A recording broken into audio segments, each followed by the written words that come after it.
is Gary sent me My pictures problem from with notes is Maine. that I just- wrote back, I start to hate you read right them, now. You know what I mean? Yeah. Instead of just, Beautiful. I will show you my pictures Oh, good, later. good, good. but, Hey, Jeff. Yeah, no, but for these, like, say, So I'll downtown tell the things, audience today, you I always guys. do. yeah, It's the I'm only gonna way be to audience to make today. sure that you're Yes, not, well, no, that's good. Digressing. We need the yeah, there's no big feedback. We're digression. trying to do That it you in think it's just 15 gonna take a minutes. second, and it's just 3 minutes. 20 Oh, will be wait, okay. let me back up. Yeah, yeah, yeah. I'll watch When my watch. Jennifer and I were doing, public comments and. Yeah, I asked Jeff to be here. He wanted to be at the Leave the Leaves, because I'm such a. Oh, that's right. He wanted to introduce it. It was nice. Maybe you should be here.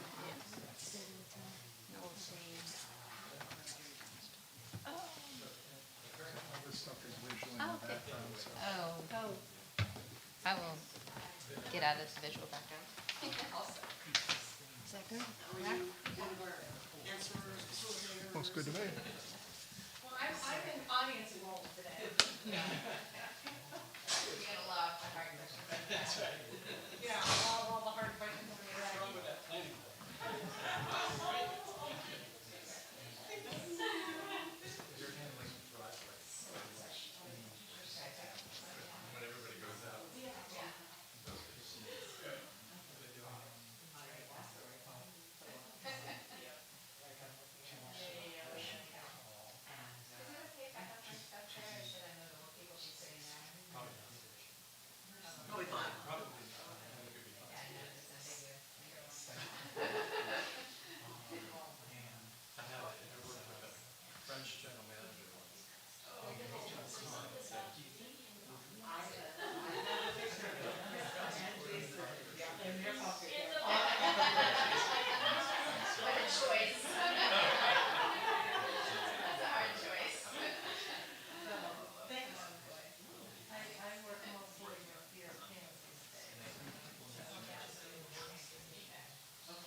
Do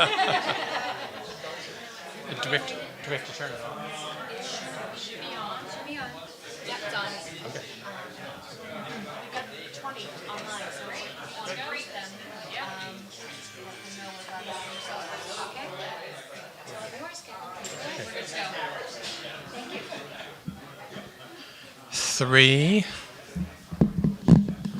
3, 2, 1. If everybody can take their seats.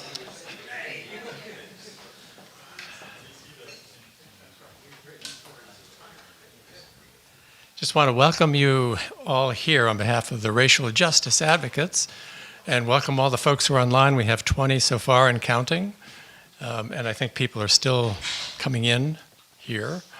But we're really pleased and actually lucky to have this powerful trio up here who've been working on these issues, the housing issues in Lincoln for some time now. We have Jennifer Glass, who's a select, and she's going to start off the presentation. Paula Vaughn is going to follow with what the Planning Board has been discussing with the Housing Choice Act Working Committee. Got that right? And then Michelle Barnes, who's the chair of the boards of LLCT and the Rural Land Foundation, who's going to share what they've been talking about for the mall at Lincoln Station. So we're going to just launch right into it. Welcome to Jennifer. Thank you very much, Ken, and thank you to the First Parish, to the racial justice group that initiated this some months ago and got this on our calendar, and thank you to everyone who's watching online and who is in the room. It's great to see such a turnout. So again, my name is Jennifer Glass. I am a member of the Select Board. I am joined this evening by Paula Vaughn McKenzie, who is our Director of Planning and Land Use, and again, Michelle Barnes for the Lincoln Land Conservation Trust and the Rural Land Foundation. So for those in the room, because I can't see you online, just raise your hand if this is the first time you're hearing about this. Okay. If you know something about it. Okay. If you can recite the code by heart. Okay. All right. So really, before we get into the details, just a little bit about the big picture. So this is one of the topics we'll be talking about at State of the Town on the September 30th. And all 4 of those topics really speak to who we are as a town, who we would like to be, and what actions we're going to take to get there. Over many decades, whenever there has been a new state law, such as the 1969 40B Affordable Housing Law, Lincoln residents and leadership have worked hard to make sure that we proactively adhere to both the spirit and the letter of the law and shape our actions in ways that work for our community. Lincoln has been discussing how to support our mall for decades, and the Rural Land Foundation, which owns the mall, is telling us that maintaining the status quo is not a financially sustainable model. So the Housing Choice Act is our opportunity to take action to meet current and future housing needs of our children, ourselves, our employees, to support our commercial zone, and to keep us eligible for state planning, technical assistance, and infrastructure grants. This evening we'll give you an overview of the law, and we will have some Q&A. Because the Housing Choice Act is really bigger than any one committee, the Planning Board and the Select Board put together the Housing Choice Act Working Group with representation from a lot of different boards and committees. And we are very thankful for all of the people who have served on that. Throughout our work, we have used the Town of Lincoln vision statement as a guidepost. It expresses the value we place on diversity and recognizes the power of housing and public policy to fulfill that vision. In the past 50 years, residents have approved many multifamily developments that have given people more housing options and allowed us to maintain 10%, at least 10% affordable housing in town, all while simultaneously protecting more open space. Over 40% of the land is in permanent conservation in Lincoln. Tonight we are talking about 0.4% that would be zoned for the Housing Choice Act.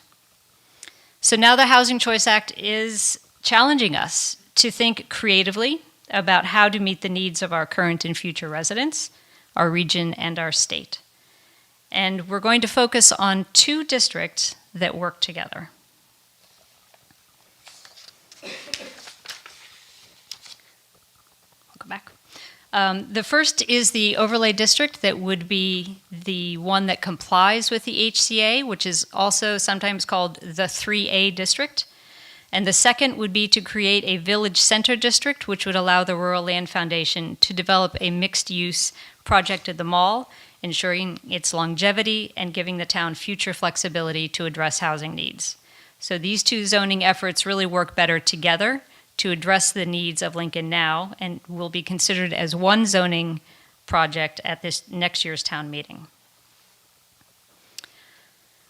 So we know that Massachusetts does not have enough housing. We see lots of articles in the Globe. It's all over.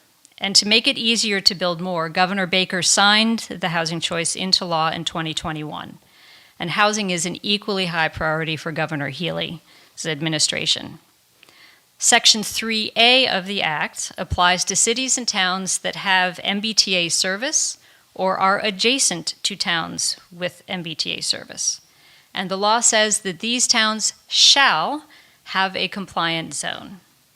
In March, the Attorney General clarified that shall means shall, and compliance with the law is not optional, and foregoing the grants stated in the statute does not relieve a municipality of its responsibility. In August, the state expanded the list of grants that heavily favor towns that are compliant with the HCA. Currently, there is only 1 town that is not compliant or in interim compliance, and they are now the subject of a lawsuit. So here's our timeline. As a commuter rail town, we have until the end of 2024 to approve compliant zoning. We have 2 votes between now and then. On October 10th, the Planning Board, Select Board, and the Housing Choice Group will come together to decide which of 3 options we're going to pull together all the details, submit to the state in preparation for town meeting.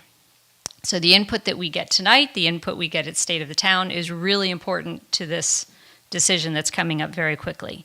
And then next year at town meeting, March 23rd, we will vote as a town on the zone.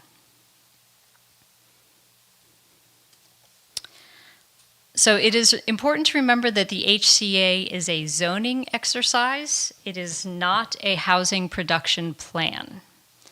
And the law actually does not require that any units are ever built. It's meant to be sort of a long-term plan that sets towns up for the future. So if you see that pale gold color on the screen that's covering most of the map, in almost all of town, the only thing that can be built as of right is a single-family house on a 2-acre lot.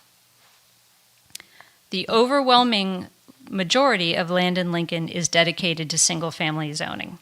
There's a very small commercial district by the MBTA station, and a few multifamily projects have been permitted over time using overlay districts that are voted on at town meeting. So Lincoln Woods, Battle Road Farm, Minuteman Commons, Oriole Landing, Lincoln North, Fair Pond, to name some of them. So Housing Choice is all about changing the zoning to allow multifamily housing by right, so that it does not have to go to town meeting for approval. However, anything that is proposed still has to comply with all of the other rules and laws that we have in place. So wetlands protection laws, our demolition delay bylaw, planning board site review, wetlands conservation restrictions, all of those things still have to be part of any project that is brought forward. So what does it mean for Lincoln? Each town was given slightly different set of instructions about what it meant for, each town to comply with this law. So for Lincoln, our zone, our district has to be a minimum of 42 acres, but it can be made up of several sub-districts that can be located in different places in town. However, 20% of the district has to be within half a mile of the MBTA train station, and each sub-district has to be at least 5 acres. And one of the sub-districts has to be at least half of the total sub-district.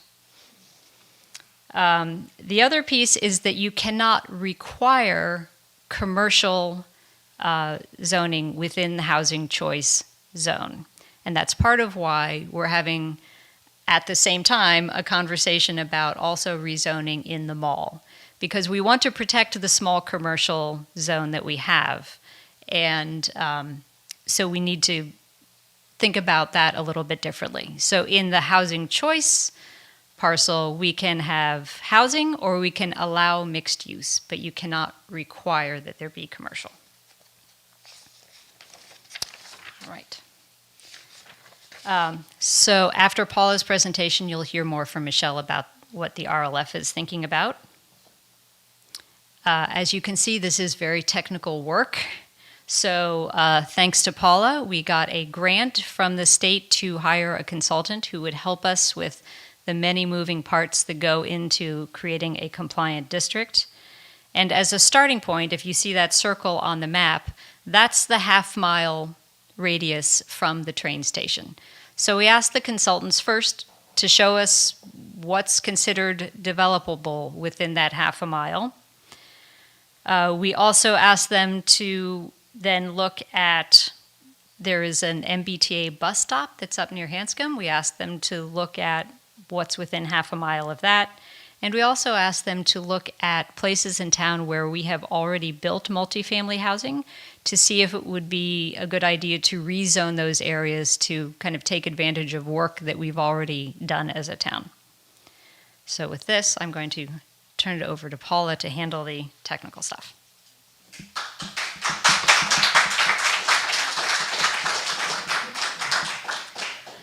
Hello, everyone. I am going to walk everybody through how we got to where we are today, where we started with the Housing Choice Working Group, working with UTEAL, who is our consultant. I need an adjustment here. Okay, is that better? Yep. Okay, great. Okay. And hopefully by the end you will understand, you will have taken the journey with us and you will understand how we got to the 3 options that we will be presenting at State of the Town. So we first asked UTEAL to calculate the developable station area. So that's within half a mile of the MBTA stop. That is approximately 500 acres, a half-mile radius. So when you deduct land that the state is deemed undevelopable, which includes publicly owned land, water bodies, wetlands, conservation land, rights-of-way, institutional land, and land that protects water supplies, Lincoln ended up with 130 acres just in that half-mile station that could be developed.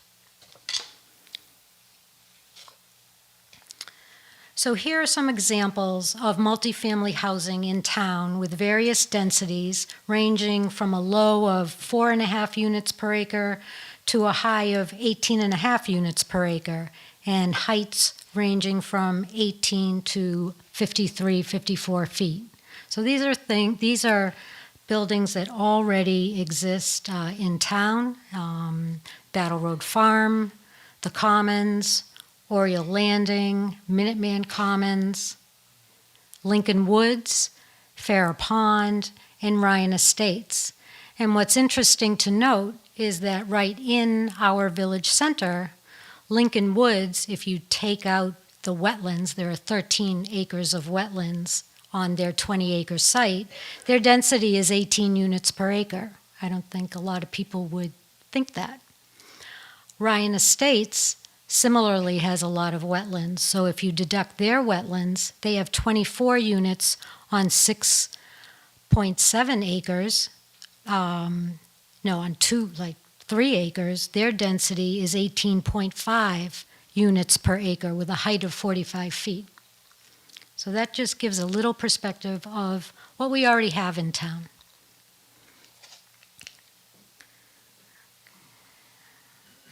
So the Housing Choice Working Group was tasked with developing some options to present to the town for feedback.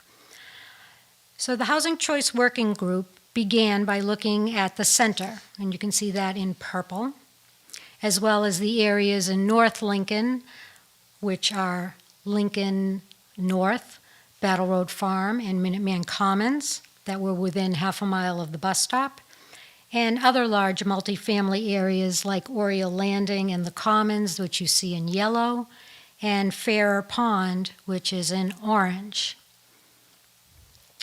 So they evaluated those initial sub-districts,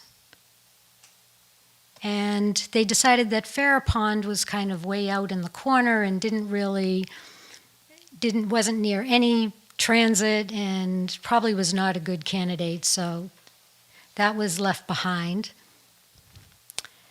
And they looked at Battle Road Farm, Lincoln North, and Minuteman Commons as a large, over half of the total district as a contender. The Commons and Oriole Landing would also work as the large parcel, the over 50%. And they looked at some sub-districts in South Lincoln, the Lincoln Woods, Lewis Street, and Codman Road. So this is a little blow-up of the South Lincoln sub-districts. Lincoln Woods is in the dark purple. You have the white that's outlined is our current business district. Then you have Lewis Street in a kind of a medium purple, and the light purple is Codman Road. And UTEAL did some modeling using this Battle Road Farm, Lincoln North, Minuteman Commons as the large parcel. They put in story maximums and setbacks. We were really trying to see at that point, how difficult was it going to be for a town like Lincoln to comply? Like, was this going to be impossible? Is this going to be terrible? So this was our initial modeling exercise. And they looked at the Commons Oriole Landing and put that in the model. And they came up with two options. The Lincoln Center that I just showed you, and the Commons and Oriole Landing. And option 2 was the Lincoln Center piece, and the large piece would be Battle Road Farm, Lincoln North, and Minuteman Commons. So those are the two options that they modeled out. No, we're going to go back. And what it showed was we could do it. It wasn't that hard, and it's not that much area in town to be rezoned. And everybody kind of breathed a big sigh of relief that this was very doable. So then we presented those two options at 2 public forums in June. And what was interesting is we got a lot of feedback, and most notably, people said, why aren't you putting more in the village center? Why are you putting so much up in North Lincoln? It's not near the MBTA stop. It's near a bus stop that hardly anybody really uses, so that the spirit of the... That's okay. The spirit really should be that we should be focusing on the village center. That's where we should put our focus. So try and put more in the village center. So the working group said, okay, pivot, refocus, go back to UTEAL and say, we need to do it a little differently. So we expanded the Lincoln Center subdistrict. And in doing that, so now you see we have Lincoln Woods, then it wraps around down Lincoln Road, Lewis Street, and Codman. The Codman Road piece got a little longer. And if we did that, then we needed a small, that becomes the big piece, right? That becomes the more than 50% of the entire district. And you can add Lincoln North, so that's option A, or you can do this Lincoln Center district and option B. So we had UTEAL model those, and good news, they both work. So here's a table that shows that the modeled unit capacity, we have to have at least 635 units, and under either scenario, we meet that. The acreage has to be at least 42 acres. Under either scenario, we meet that. And the density across the district has to average out to at least 15 units an acre, and one of them ended up being 16.4 units an acre, and the other one at 15.4 units an acre. So these are good options to present. So we dropped the first two, option 1 and 2, that had most of it in North Lincoln, and now we have option A and B. And then surprise. The Executive Office of Housing and Livable Communities, formerly known as DHCD, they were getting a lot of pushback from cities and towns saying, you know, the most obvious place to add housing is in our little commercial villages, and you're not letting us do that.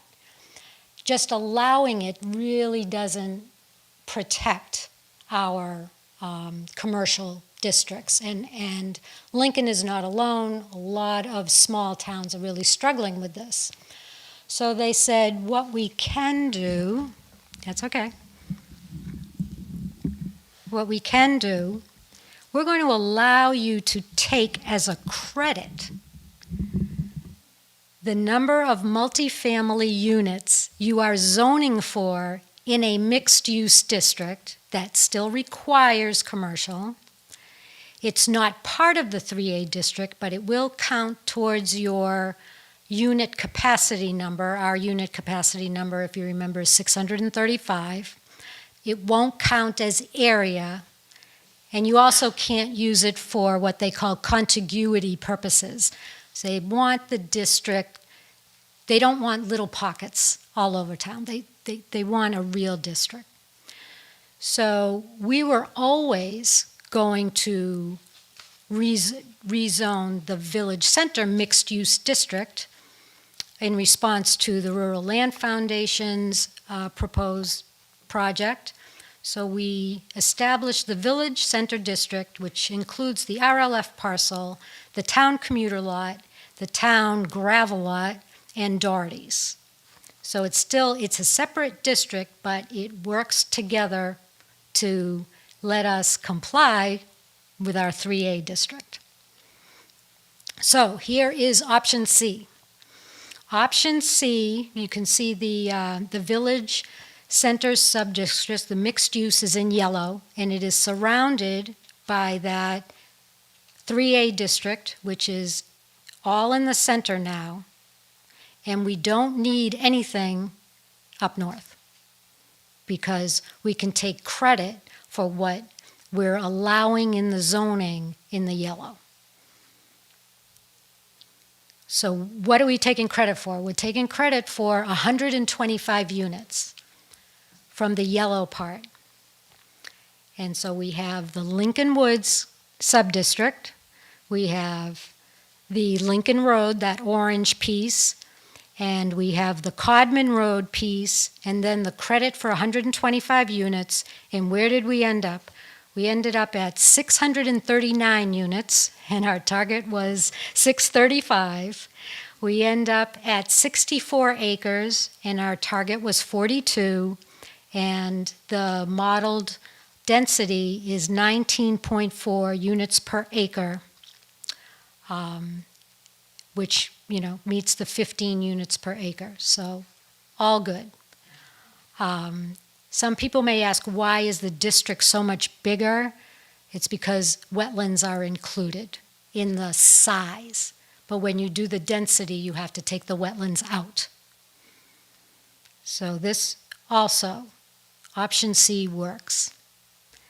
So we have 3 options that we can take to State of the Town and get people's feedback, all of which work, all of which are reasonable. And people ask, what's the impact going to be on the town? As Jennifer said, we're only rezoning less than 0.4 percent of the town. It's tiny compared to the overall town. There's over 40% of the town area is preserved forever in conservation. So these 2 zoning changes will have a short-term impact and a long-term impact. So the short-term strategy for the Village Center District is to provide stability for the mall and provide housing options. This development hopefully will take place in the next few years. This will be something that will happen relatively quickly. The 3A district, even by the state's own admission, is a long-term strategy. It depends on current and future owners. Everybody's making their own decisions on the property they own. They don't have to sell, they can keep it. There's no mandate to actually build within a certain time frame. This is supposed to take decades, and it most likely will. So we've also been asked, is state funding important? So here's a little chart. These are grants that the town has received just since 2021, so a couple of years. We've had almost $1 million in the grants that would directly be affected by the HCA if we were not compliant. But more importantly is future grants would be put in jeopardy. And we have a lot of expensive projects that need to be funded, and these grants will go a long way to helping the town fund those projects.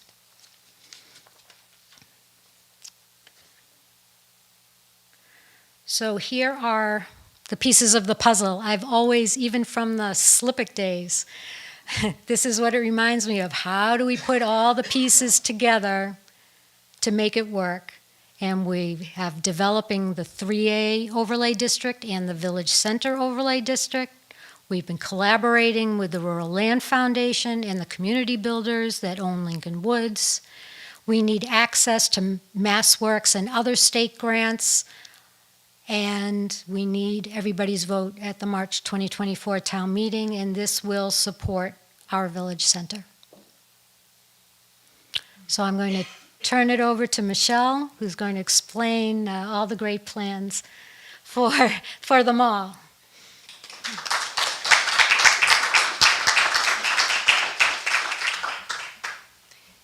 Thank you, Paula. And thank you all for having us. It's a great opportunity and appreciate your interest. I'm Michelle Barnes, the chair of the Rural Land Foundation Board of Trustees and the Lincoln Land Conservation Trust Board of Trustees, same board. Both are conservation organizations, as I think most of you know, each of which has a mission to preserve Lincoln's rural character. And the Rural Land Foundation owns them all, as somebody said earlier, and has been active for a very long time in town in terms of conservation-minded development. creative land use development, such as Lincoln Woods. We were involved with that, the preservation of the Wheeler Farm property and area, and others. On this slide, I just to fix ideas, this is not necessarily what we're going to have. I think the planning department's going to have design guidelines that tell us what we can have. But this is something that we had rendered that would replace, for example, the Something Special and Bank of America building. And it's a little over 1 acre, and this is 42 units. So when I just have it here just so you can visualize like a higher density sort of multifamily arrangement in a mixed use context. So in this context, you'd have the commercial on the first floor, and you'd build the housing up above. Okay, so the Village Center District. So in the context of the Housing Choice Act, and in the context of a rapidly changing sort of retail world, the trustees believe that one way we can preserve and hopefully even add value to the mall in order to help it retain values that are important to Lincoln, such as rural character or being green or providing housing, that we would need by right zoning. Because, in fact, we've been told by one developer that if we had to go through the town overlay district to do a mixed-use project, they wouldn't be interested at all. And then if you think about contextually, if all around us is zoned for by right housing, it becomes harder for us to then try to do a mixed use project if we have to go through the town overlay district when all around us there's property that could be for sale that a developer doesn't have to go through the overlay district in order to build housing. So that's sort of the basic premise for why we would like by right mixed use zoning at the mall. And the and just to make it very very clear, that's sort of value creation. It's like so if your house, I don't know, so suppose your house were rezoned and you could have 2 or 3 or 4 houses instead of just one, that probably would increase the value of your house. And then if your house increased from $100,000 worth to $150,000 worth, and I don't know, you had a $50,000 mortgage, instead of just $50,000 to improve your house, you now have $100,000 of equity to improve your house. And so we're trying to leave the mall better off than what it is now and what we see its trajectory to be in its current state.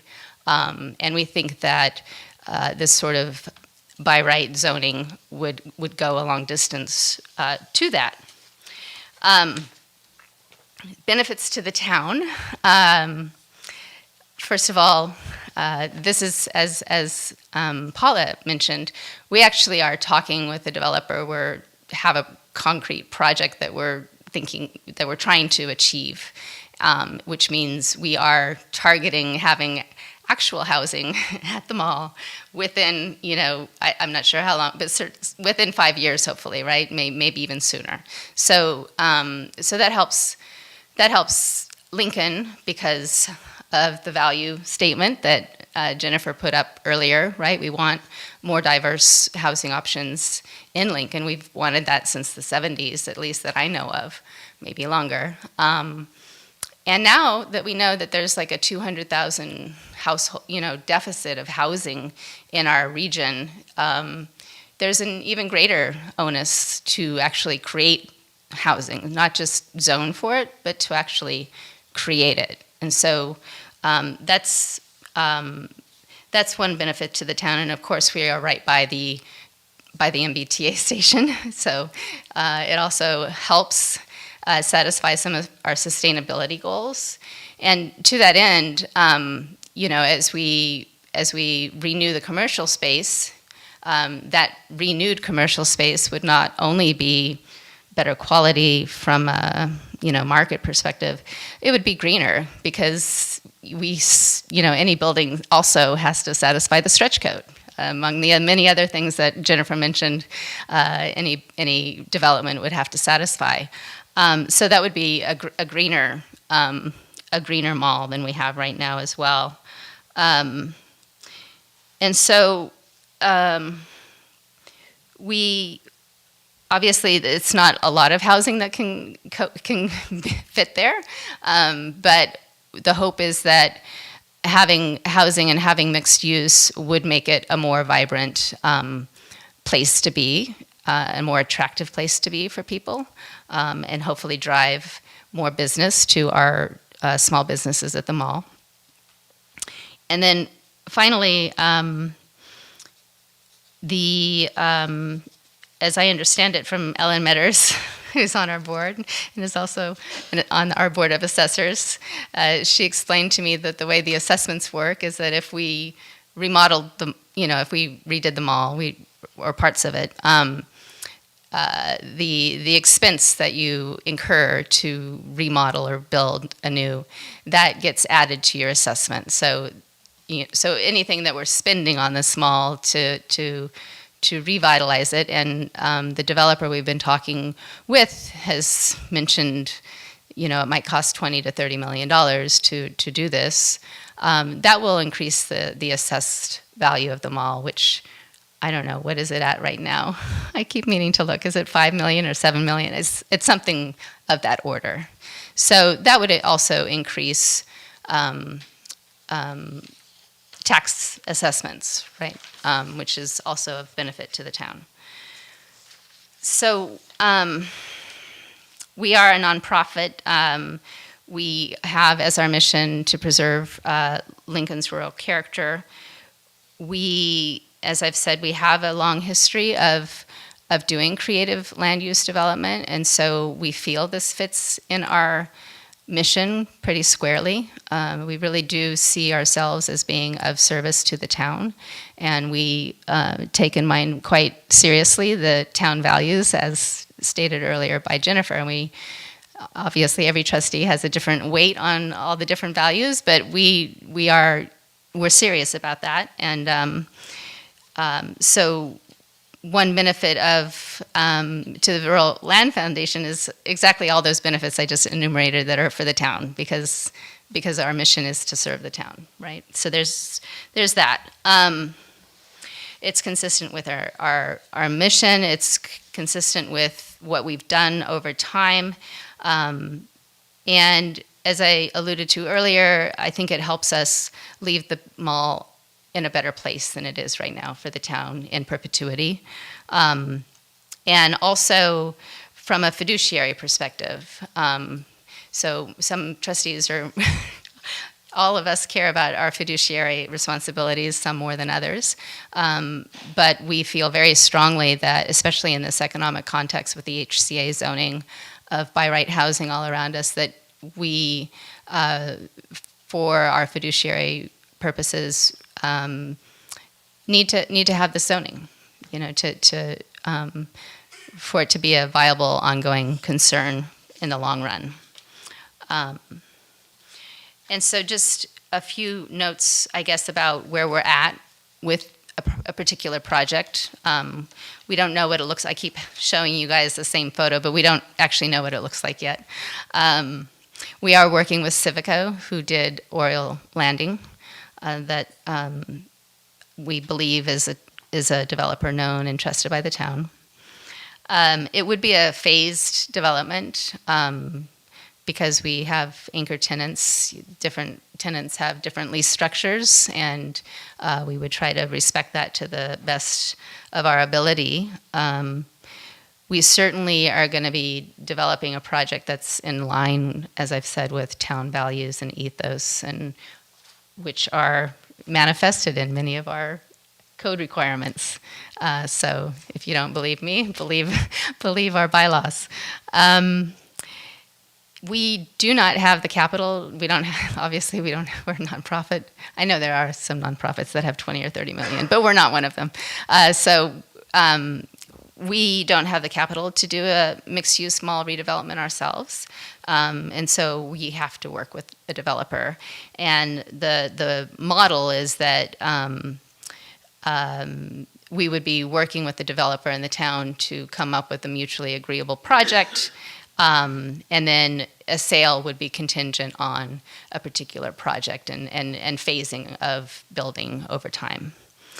And so based on our analysis and working with this builder, we believe that 25 units per acre is needed for a financially viable project. And just so you all know, the redevelopment of the post office restaurant building is not on the table at this point. It's a relatively new building, and the developer and we don't see any good reason right now to start there. That's not where you would start. You have other parts of the mall that are almost 50 years old, so that's why we were thinking about the Something Special and Bank of America building to start with. And that's all I have. Thank you.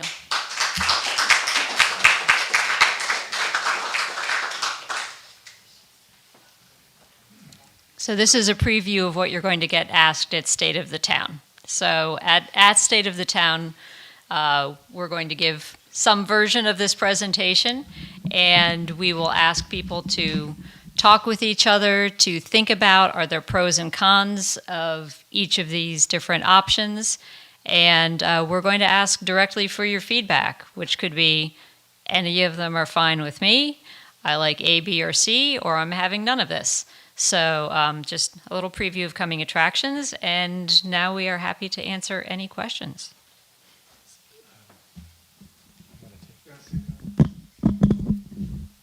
I have permission from the tech folks in the back room to allow you to ask questions.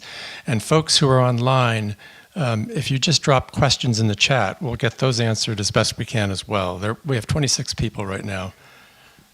But I am going to wander, so is that going to affect the speaker? Ben? Will that? I was going to get another mic.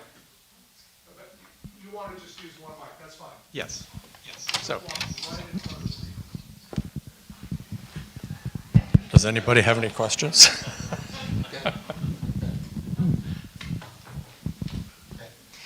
Thanks very much. That was really well organized and put a lot of information in a short period of time. I have a question that's probably for Paula. Option B. So one of the desires for increased housing is to have access to public transportation, and so we know that a certain portion of our plan should accommodate that. And the South Lincoln district is pretty obvious to me because I understand the MBTA. I understand the route of the MBTA. But I'm not as familiar with the bus stop that you mentioned in North Lincoln. And that would be, I believe, option B, which is the Battle Road Farm. I'm just curious, what's the route of that? Would it supply access to services and employment? And when people are asking questions, I would ask you to hold the mic like this. It makes a difference between like this. So thank you very much. So that bus route takes people to Hanscom and Lincoln Labs. So that's it takes to employment, but there's no stores up there or amenities like that. However, it is a place that is acceptable because it is near some public transportation.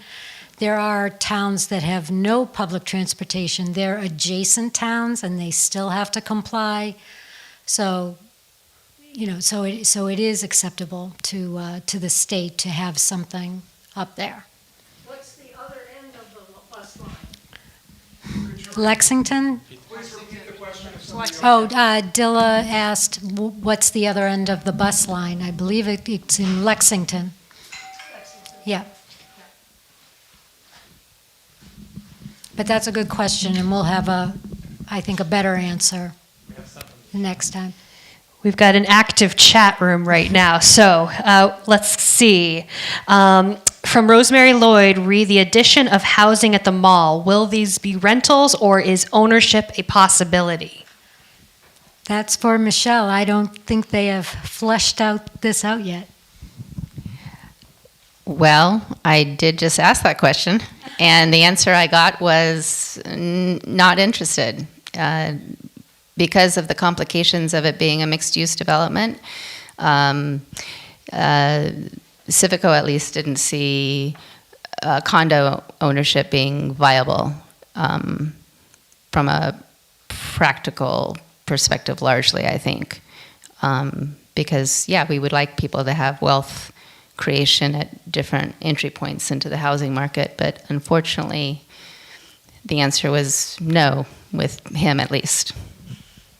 I'll ask a couple more and then we'll go back to room questions.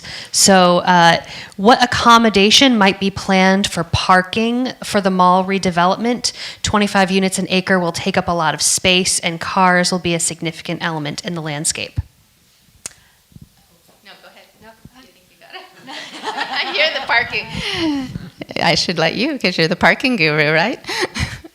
So if the question is during the transition, we are hoping that maybe we can use some of the largely empty commuter lot to have overflow while certain aspects would be built. If the question is more like just generally speaking, where is all that parking going to go for all those units? Right now, what we are thinking of is the Something Special and Bank of America building would be like a U, and inside that U there would be parking, and then there would eventually be something above the big square of parking in the Donnellan's lot, and so there would be something built above parking there. And then one more from the chat, and then I'll hand it back off. How do we ensure our inclusionary bylaw regarding 15% affordability is honored? Well, we are doing an economic feasibility study that the state is requiring to see if we can go up to 15%. If we cannot go up to 15%, then we can do 10%. Currently, we are at 13% affordable housing, so the town is in very good shape until 2030. So even if we're doing 10%, we're taking care of the town's subsidized housing inventory requirements. Other questions? If this is successful, RLF and therefore Lincoln will no longer own this building. I guess you referred to the sale, but I think it means that the developer acquires ownership of this building. So does the by right zoning continue with the new owner, and can they have a lot of flexibility to do something very different? Because I don't think Civico will keep it. They'll develop it, and they'll find a buyer, and we'll lose control over what happens. Well, the zoning will be, can you hear me on this? Will be outlined. It's not zoning for Civico. We are zoning that whole area called the Village Center District. It's 25 units an acre. They can only build what they're proposing. So even if they sell it to someone else, the zoning still applies. They don't get to do another 25 units an acre. The zoning applies to whatever is there. And that's why the RLF is committed to working with the town and with Civico to come up with a development that, you know, that will serve the needs of the town and to keep the mall economically viable so that the town can retain a village center rather than become all housing. Other questions? Did you have a question? No.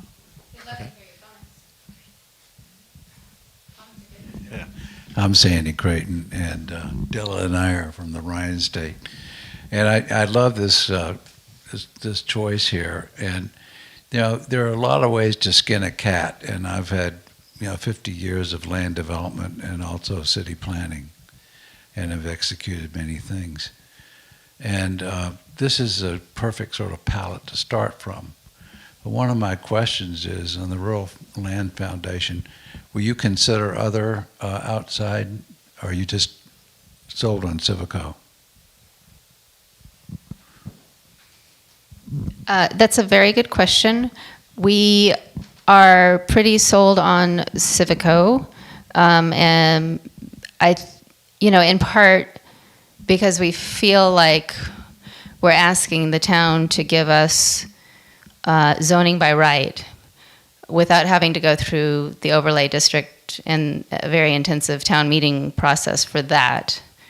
But we feel like we have to offer something concrete in that process that people can have get their heads around, and where we show our commitment to do a project that looks a particular way.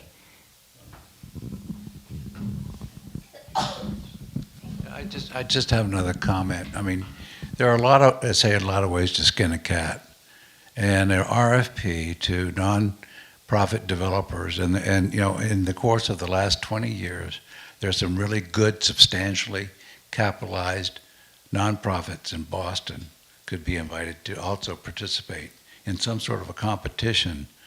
And as far as the land is concerned, the Rural Land Foundation can just lease the land, do a land lease, and still retain ownership and all of the covenants and restrictions that go on that to control that land for as long as the land trust has. So you have a lot of tools here, and I would advise you to sort of stay away from making yourself in bed with a single developer.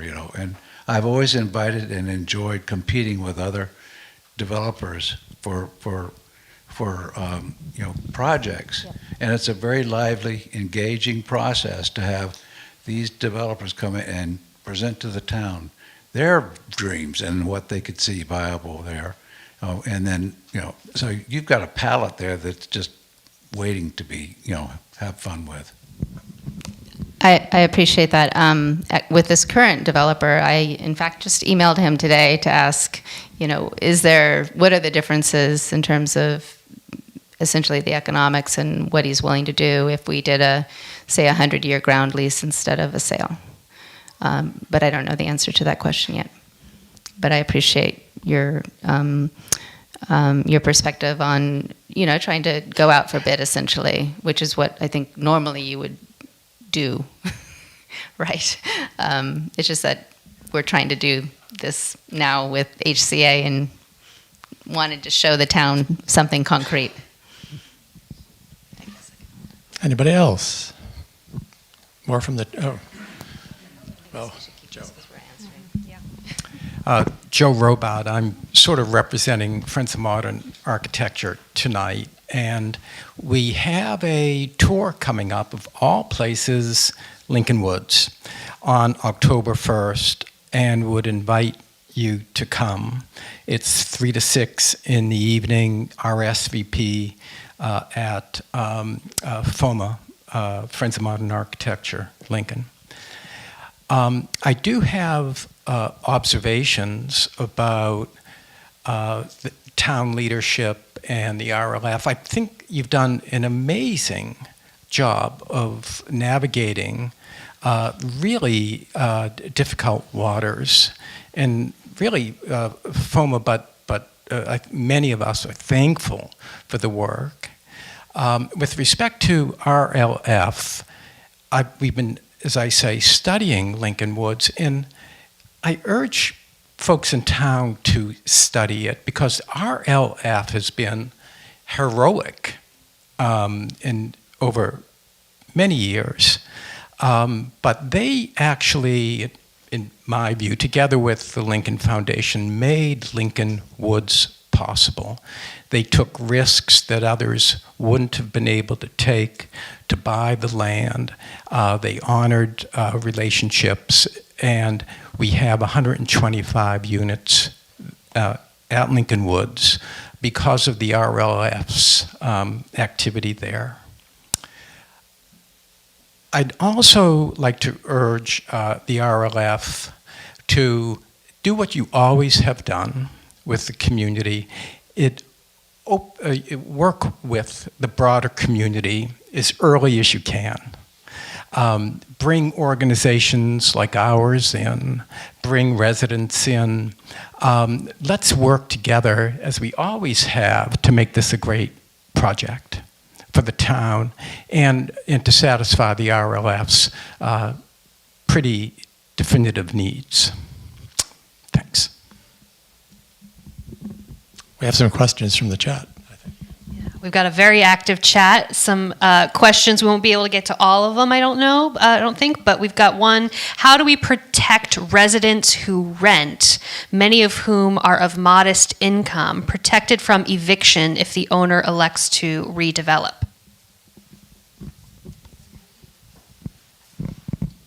Well, Lincoln Woods is rentals. So any units that are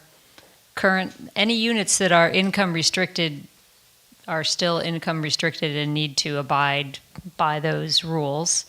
If there were some place where there was a redevelopment and it's market rate, there could be a change in rentals.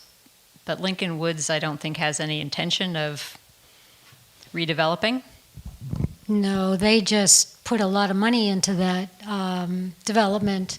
They redid the outside, which most people saw, right, with the new shingles, but they also did renovations on the inside. So they have no intention of tearing that all down and rebuilding it. We've got another one here. Can someone speak to the impact of the additional cars from 125 units on local roads and the Five Corners? Well, you have to remember, no one is building anything yet. And, right, so if the RLF does, it wasn't 125 units though. No, it's right, so about 85-ish. So let's say the 85-ish units are built. We did do a traffic study of the center. MAPC did it pre-pandemic, and they concluded that, no, they didn't do it. We had an outside traffic consultant do that. Up to 200 units could be added without a major impact in traffic. And I know that sounds like a lot, but everybody was worried about Oriole Landing. Oh my God, 60 units, all those cars, it's going to be a traffic jam. There's no impact. The Commons, there's no traffic impact. So that's what the traffic study said, and our most recent multifamily developments kind of bear that out.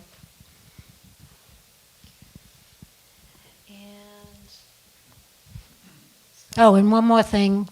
Any development that happens will have to do a traffic study at the time. Someone going back to the affordable housing, if a developer owns the buildings, can the 15% or 10%, if that's all we can get, be permanent? How? They are always permanent. There's a whole state process that you go through. The units have restrictions. There's a regulatory agreement filed with the state. There's monitoring every year. So those affordable units are there in perpetuity.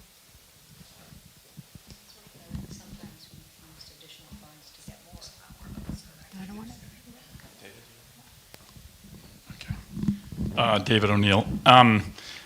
Just a question, and I haven't seen a plan, so this may be ignorant or premature, but architecture is great. It's all great, but the fact is that the identity of any place is really dependent on the open space that that is within it. It's whether it's a common or a green or a courtyard or whatever. But I'm wondering, is the idea of an open space within this 125 unit commercial and residential development given priority in the minds of your developer? A place where people can gather informally, bump into each other, mix with one another, have their coffee in the morning, etc. Absolutely. And the planning board is developing design guidelines that will be part of any developments under these overlay districts that will talk about pedestrian circulation, public spaces, places to sit down and have coffee. We're not talking about acres and acres and acres of conservation land that surround the mall area, but as far as public spaces and places to meet, greet, sit, and have coffee and circulate safely, that is absolutely part of a review. Any others? Any others who haven't spoken yet? All right, well, I'm here. I have a question about the infrastructure. We have other infrastructure when we make more density into this area, which I'm totally for, being in the Ryan Estate and seeing the convenience of being there. And that's one of the reasons why we're there. But we've got water issues for distribution. We also have solid waste issues. And I know that the solid waste, and I wish, I understand that there's excess capacity in the current treatment plant, which is good. Do we know how much capacity they have for more toilets? Funny you should ask. We received a grant to study different options about upgrading the Lincoln Woods wastewater treatment plant. We got another $400,000 grant to actually design and engineer an upgraded system, which we are in the middle of, that will be done by next spring, 24? Boy, that's coming up fast. And then, if we are compliant, we would be able to apply with Lincoln Woods for a MassWorks grant to help defray the costs of actually building it. So as you may or may not know, the mall is tied into the Lincoln Woods plant, and this upgrade would support the project, the redevelopment at the mall, and have a little bit more capacity for Lincoln Woods. So yes, we are addressing that.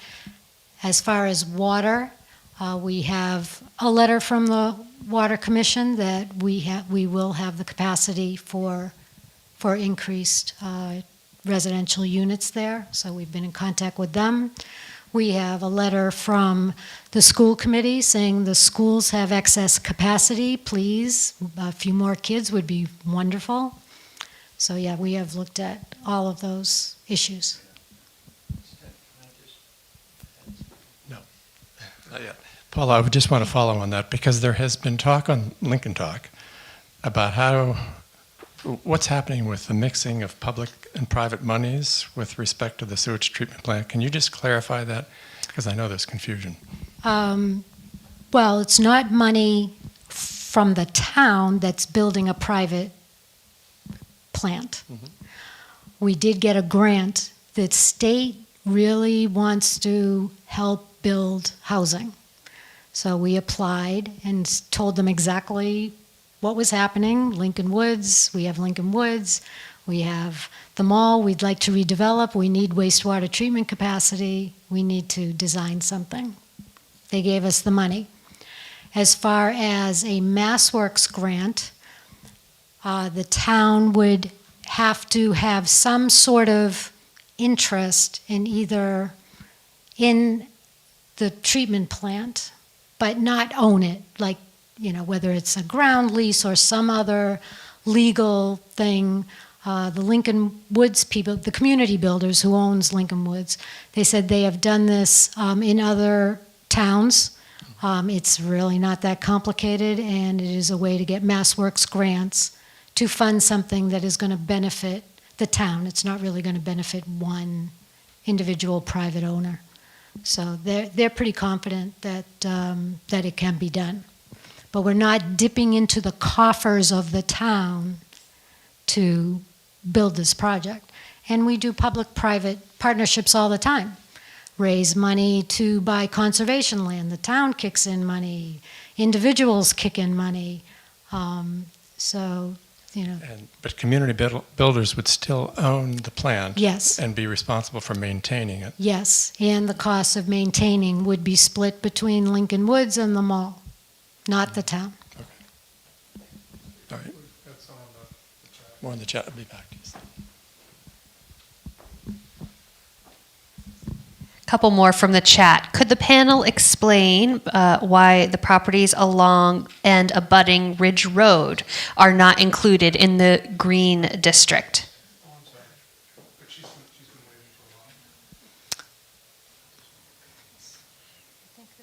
Yeah, we didn't need to include absolutely every property in the area. We tried to comply with a lot of technical requirements of the act. So we needed contiguity, which means that everything needs to be next to each other. And we started with Lincoln Woods. The road is okay, but then we went across the street and down Lincoln Road and then down Codman. We could have gone back and included all those rentals, but people were very concerned about impact on renters. That was number one. Number two, they are the town's sort of organic middle housing. It already exists. It's not that expensive to live there. People are long-time renters there. They're long-time residents. And the Housing Commission itself came out and said we really should try to preserve that. So we took that out. There are also a lot of wetlands that we had to stay away from. So, you know, not everybody is in it. The Codman folks wanted to be in it. They raised their hands. And you want to add anything, Jennifer? No. Thank you. Another, how will Farm Meadow, where the current sewage treatment plant is located, be affected by the development? It will not.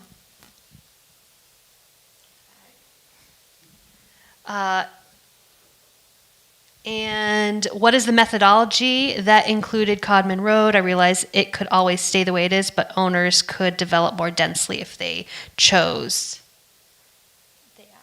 You've asked and answered. Yeah. Last one over here from the chat then. The schools have excess capacity in terms of space, but have we looked at the operational costs as we add more and more students? This is something that a pro forma was done for Oriole Landing. It predicted the number of school children, that 7 to 9 school children and 60 units. It predicted that it would be fiscally positive, and both of those predictions turned out to be right on. These multifamily projects produce some children, but not an overwhelming number of children, and we have capacity, and adding each student doesn't add the same amount, a specific amount of money. We have programs in the schools that need to be done no matter if there are 6 kids in a class or 12 kids in a class. So we're actually paying more per student because we have so few students. But those are questions best answered by the school committee. But that's what they have told us. I'll just reiterate, after having spent 9 years on the school committee, that there is certainly an issue of economy of scale.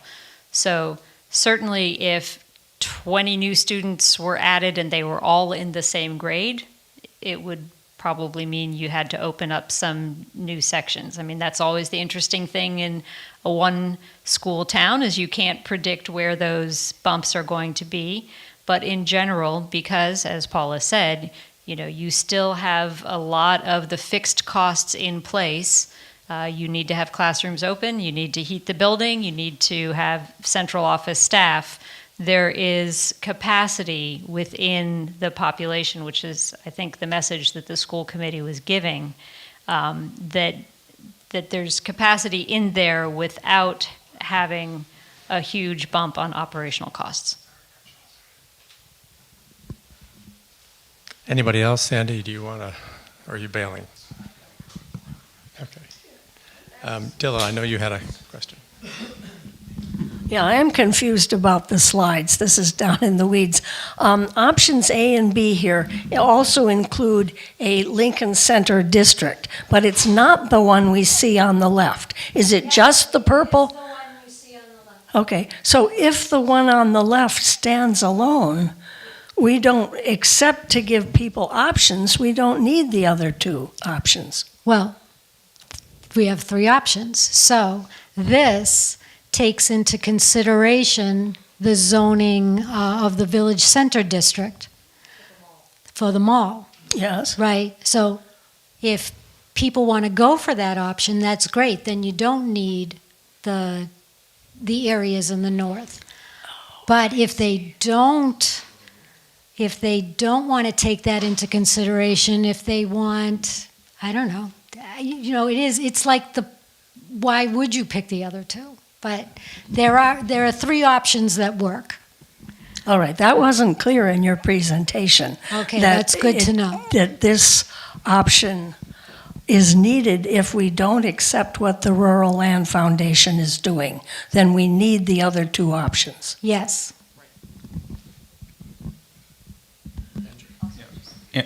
Andrew Glass. I'm just going to add one thing, which is that this last option C wasn't available to us until the state changed the rules in August. Does the rezoning effort, whichever one the town might vote on in March, end our thinking about rezoning to try to create more multifamily housing and other housing opportunities in Lincoln? Or is the town going to continue to try to think creatively about, making more housing opportunities available? Because we have a housing crisis. This isn't a housing production actually remedy. And are there ways in which we can continue that effort? Absolutely. As we said, this is very constrained, right? If we, can you go back to the map? This is a tiny, tiny part of the town. The impact is very small. It's the beginning of a zoning discussion. It can be, right? It's not the end. This is just the beginning. It was kind of the shove that we needed to actually get something done, but it can be the beginning. So, for instance, the planning board relaxed the requirements for accessory apartments. We did it in steps because the first year was, oh my God, what are you doing? Everybody's going to have an accessory apartment. There's going to be 10 bazillion accessory apartments every year. Well, there wasn't. So the next year we made, if you have an accessory apartment within your house, that's by right. So we relaxed it even more. Accessory apartments are now becoming a big discussion at the state level, so I am foreseeing that sometime not in the too distant future, the state's going to say you have to allow accessory apartments. Like the housing crunch is so severe, we're not going to allow you to require a special permit. So yes, it's the beginning of probably several conversations the town will have. More questions from the floor? Because if not, this was really great. This was your first run through, I guess, before State of the Town, so we were guinea pigs. We didn't know it. But so thank you all for doing